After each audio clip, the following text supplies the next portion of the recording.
ভারতের দুই রাজ্যের বিধানসভা নির্বাচনের ফলাফলে স্পষ্ট হয়ে গিয়েছে। মহারাষ্ট্রে বিজেপি ক্ষমতায় আবারও ফিরে এসেছে। অন্যদিকে ঝাড়খণ্ড মুক্তি মোর্চা এবং কংগ্রেসের জোটই আবারও ক্ষমতায় ফিরে এসেছে। শেষ খবর পাওয়া পর্যন্ত মহারাষ্ট্রের বিধানসভা ভোটের যা ফলাফল পাওয়া গেছে তাতে দেখা যাচ্ছে 288টি আসনের মধ্যে বিজেপি নেতৃত্বাধীন জোট পেয়েছে 231টি আসন, আর শিবসেনা, এনসিপি, কংগ্রেস জোট পেয়েছে মাত্র 49টি আসন। মে মাসে অনুষ্ঠিত লোকসভা নির্বাচনে বিরোধী জোট মহাবিকাশ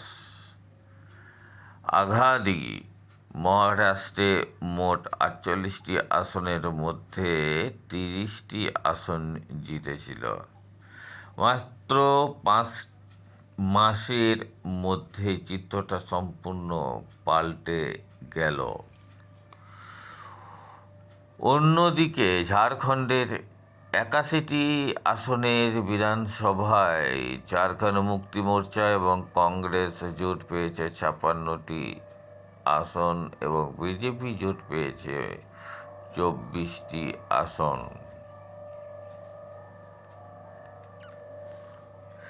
কেরালায় ওয়েনাডের সংসদ সদস্য হিসাবে কংগ্রেস নেতা রাহুল গান্ধী পদত্যাগ করার পরে সেখানে উপনির্বাচন অনুষ্ঠিত হয়েছিল।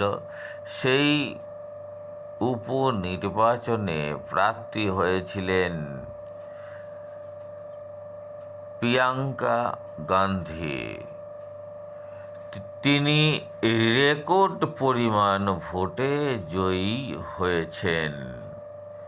প্রায় 4,10,000-এরও বেশি ভোটে তিনি জয়ী হন।